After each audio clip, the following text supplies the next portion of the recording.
হচ্ছে এখানে এখানে এখানে তিনবার করে নবী করিম সাল্লাল্লাহু আলাইহি ওয়াসাল্লাম বলেছেন। আর এখানে যদি তাকওয়া থাকে তার মানে এই নয় যে এক শ্রেণী ফাসিল করা বলে যে যখন মনে তাকওয়া আছে তো আর কি যে কোনো কাজ করি না, ফিল্ম দেখতে আর বলছে তাকওয়া আছে অন্তরে, চলবে? নামাজ পড়া বলছে তাকওয়া তো এখানে, না, এরা মিথ্যুক, এরা দাজ্জাল। তাকওয়া যদি অন্তরে থাকে তাহলে তার বহিঃপ্রকাশ ঘটবে। আপনার পকেটে যদি আতর থাকে বা শরীরে বগলে যদি ভিতরে আতর দিয়ে থাকেন তা আশেপাশে লোক যদি আসে তো সুগন্ধি পাবে না? অবশ্যই সুগন্ধি পাবে। তো তাকওয়া যদি অন্তরে থাকে তাহলে আপনার চোখে, আপনার হাতে, আপনার পায়ে, আপনার কথাবার্তায়, আপনার চলাফেরায়, আচার আচরণে তা ফুটে উঠবে। জি, এর নাম হচ্ছে ইসলাম। অন্তরে ঈমান রয়েছে, তাকওয়া আল্লাহ ভীরুতা রয়েছে, আর জাহের হচ্ছে ইসলামের আকারে, ইসলামের বিধিবিধান পালনের আকারে, হারাম থেকে বেঁচে থাকার আকারে। জি, তারপরে ফরজ ওয়াজিব সুন্নত মোতাবেক জীবনযাপন করার আকারে। তো নবী করিম সাল্লাল্লাহু আলাইহি ওয়াসাল্লাম বলছেন যে বিবাহ শাদী করলে আগাযুল বাসার, দৃষ্টি নত হয়ে যাবে। কারণ আপনি দেখছেন আমার ঘরেই আছে, আলহামদুলিল্লাহ, আল্লাহ আমাকে হালাল রিজিক দিয়েছেন, আল্লাহ আমাকে পাক পবিত্র বস্তু দিয়েছেন, তাহলে আমি হারামের দিকে কেন যাব? তারপরে এমনি তো না দিলেও তো আমি যেতে পারছি না, কারণ আল্লাহ আমার উপর হারাম করেছেন। আর আমার যে মানুষ হিসাবে প্রয়োজন রয়েছে সেই প্রয়োজন মেটানোর জন্য আল্লাহ দিয়েছেন। যদি আপনার কাছে পরিষ্কার পরিচ্ছন্ন খাবার থাকে, পরিষ্কার পরিচ্ছন্ন সুন্দর খাবার আছে, আর আরেকটা খাবার হচ্ছে নোংরা খাবার, আপনার এই যে খাবার যে বাড়িতে আছে সেই খাবারকে কেউ স্পর্শ করেনি,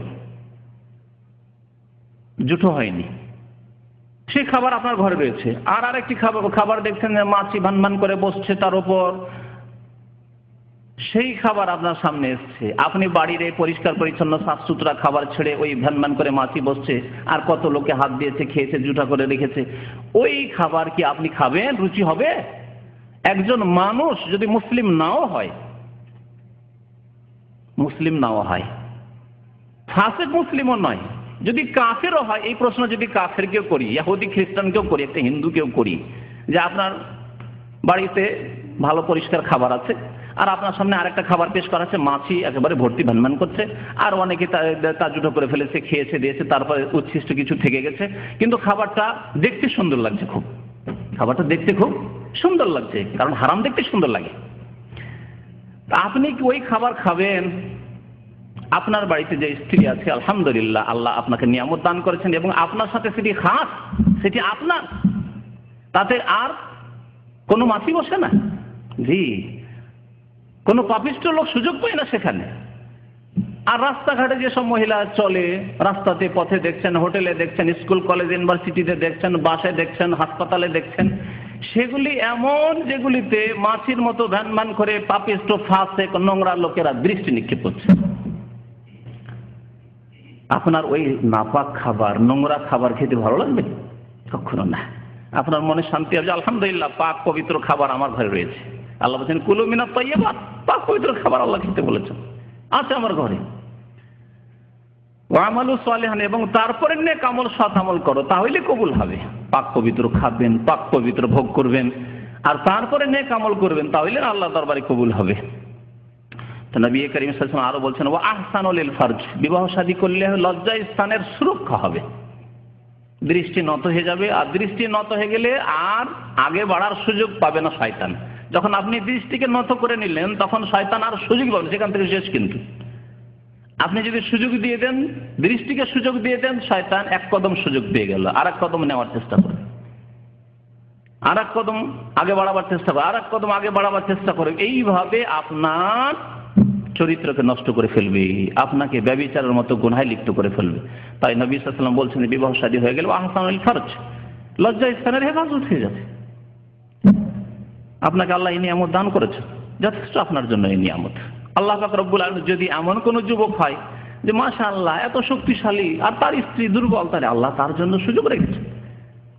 এই আইন ইসলামে নেই যে আগে স্ত্রীর কাছে অনুমতি নিতে হবে, আর অনুমতি না দিলে সে কেস করে দিবে যে বাংলাদেশের মানব রচিত আইন আর পাকিস্তানের আইয়ুব খানের যুগের মানব রচিত আইন।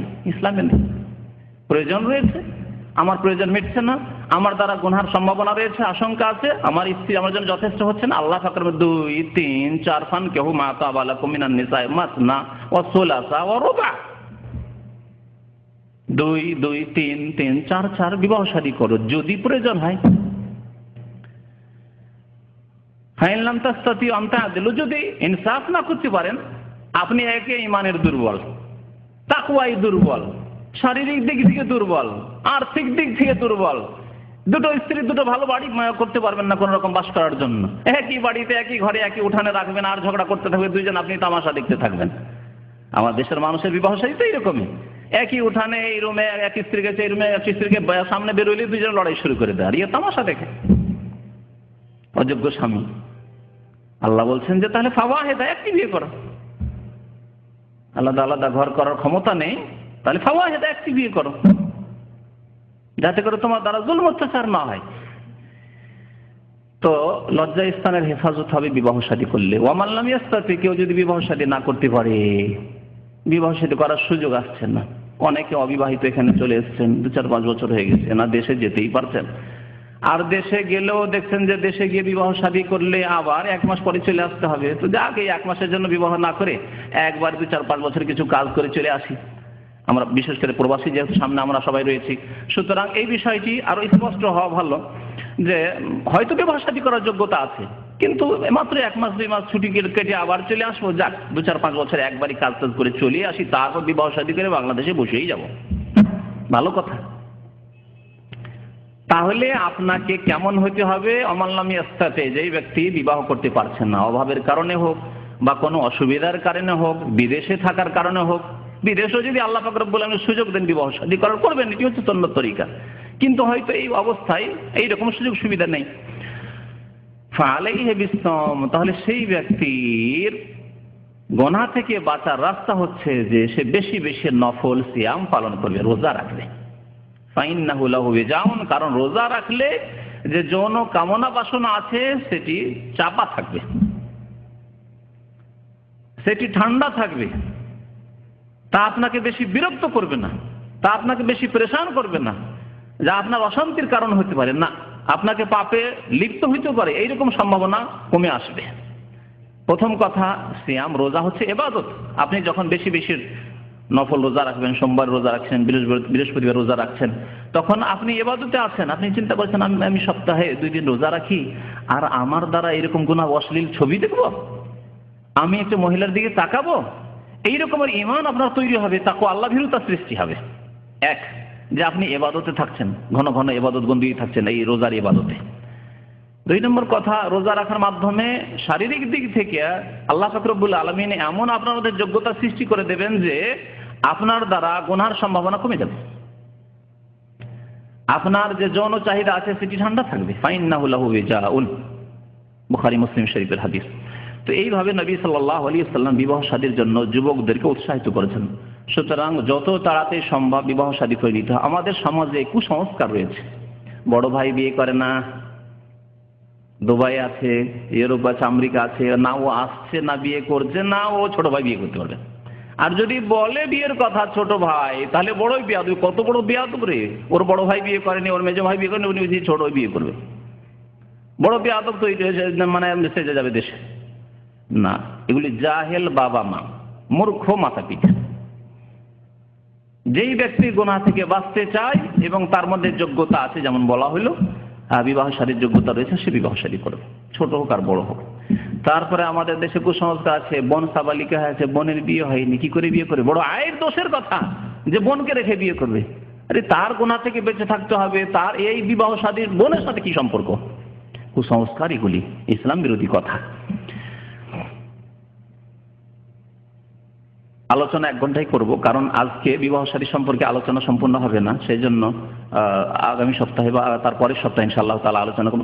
আগামী সপ্তাহে আবার চলে আসছে আপনার রবিউল আউয়াল মাসের ঘনিয়ে চলে আসছে মিলাদুন নবী, ঈদে মিলাদুন নবী বাংলাদেশে হবে। তাহলে এই ঈদ সম্পর্কেও কিছু বলার প্রয়োজন রয়েছে। সুতরাং আগামী সপ্তাহে এই ঈদে মিলাদুন নবী সম্পর্কে আলোচনা হবে, আর তারপরের সপ্তাহে ইনশাআল্লাহ এই বিষয়টিকে কমপ্লিট করব। তবে আরো 2-4টি কথা বলি।